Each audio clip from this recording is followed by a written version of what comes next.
Әл-Фараби. Адам кез келген жұмысқа жарамды бола бермейді. Жұмысты неғұрлым жетік және жақсы атқарса, білгір және шебер болып шығады. Қандай әрекет, қандай іс істесек те, содан рахат табу, соның рахатын көру біздің мақсатымыз болып табылады.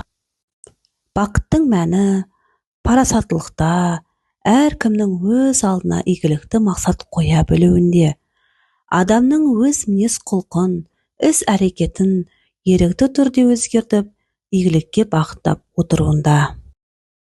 Бақыт өз басың үшін көксейтін игілік. Бақыт әрбір адам ұмтылатын мақсат. Егер тән ауырса, көңілдің күрт түсуі табиғи құбылыс.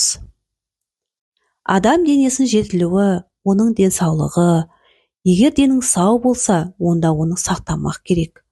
Ал егер сау болмаса, онда денді сауықтыру керек.